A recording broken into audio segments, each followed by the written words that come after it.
Air होने को अब बंद होने वाला है, इट इज़ इन डेंजर। और इसकी टीआरपी भी बहुत लो आ रही है, तो अब तो बेटा ये गया। और कलर्स के बहुत सारे शो आ रहे हैं, तो अब तो ये बिल्कुल ही गया।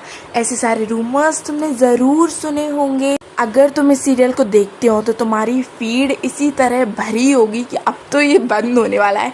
और कुछ दिनों पहले तो इतने रूमर्स फैल रहे थे ना कि अब तो ये गया, बट माहित के एक इंटरव्यू के बाद सब कुछ क्लियर हो गया था कि ऐसा कुछ भी नहीं है। अभी तो उनको कुछ भी ऐसा नोटिस नहीं आया है चैनल की तरफ से। एंड अब मैं बताती हूँ कि इसकी टीआरपी इतनी लो क्यों है। उससे पहले मैं थोड़ा रिव्यू बता देती हूँ कि पर्सनली आई लाइक सहरोनी को है सीरियल, बिकॉज ये थोड़ा सास बहू ड्रामा से कम है, थोड़ा बहुत होता रहता है, बट इसका थोड़ा न्यू कॉन्सेप्ट है। और लोग कहते हैं ये तुर्किश ड्रामा की कॉपी है, बट मैंने सोचा कि क्या हो गया अगर ये तुर्किश ड्रामा की कॉपी है, फिर भी इसको सपोर्ट तो मिल नहीं रहा है, मिल रहा है वही सास बहू ड्रामा को। तो इंडियन सीरियल्स, अब वो इंडियन चैनल वाले क्या करें, मतलब अगर कोई चैनल है तो वो ऐसे ही सीरियल को प्रमोट करेगा जिसकी टीआरपी ज़्यादा आ रही हो, जिससे उसे बेनिफिट मिल रहा हो। अगर ऐसे सीरियल जो अच्छे तो हैं बट उनकी टीआरपी नहीं आ रही, तो उससे चैनल को क्या फ़ायदा होगा। तो इंडिया अच्छे सीरियल्स लाएगा कैसे, ठीक है। और उस सीरियल में मुझे माहित का कैरेक्टर बहुत अच्छा लगा, क्योंकि और सीरियल के मेल लीड जैसा वो रेड फ्लैग नहीं है, मतलब वो अच्छा है। मुझे एक पता नहीं क्यों गुस्सैल है, बट एक जेंटलमैन की तरह नज़र आता है।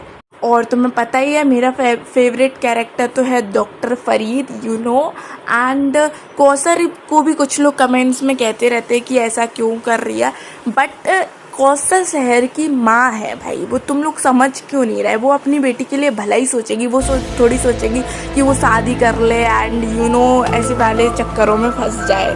तो वो एक मदर की साइड से ठीक सोच रही है। उसने भी अपनी लाइफ में बहुत सारे मतलब परेशानियां झेली हैं। उसको इतना सब पता नहीं है कि माहिर अच्छा है, उसको तो लग रहा है वो ऐसा ही जैसे उसका पति है, ठीक है। अब मैं मेन टॉपिक पे आती हूँ कि इसकी टीआरपी इतनी लो क्यों है। जो मुझे कुछ रीजंस लगते हैं, शायद तुम उससे रिलेट कर पाओ। अगर तुम उनसे रिलेट कर पा रहे हो तो तुम ज़रूर कमेंट करना।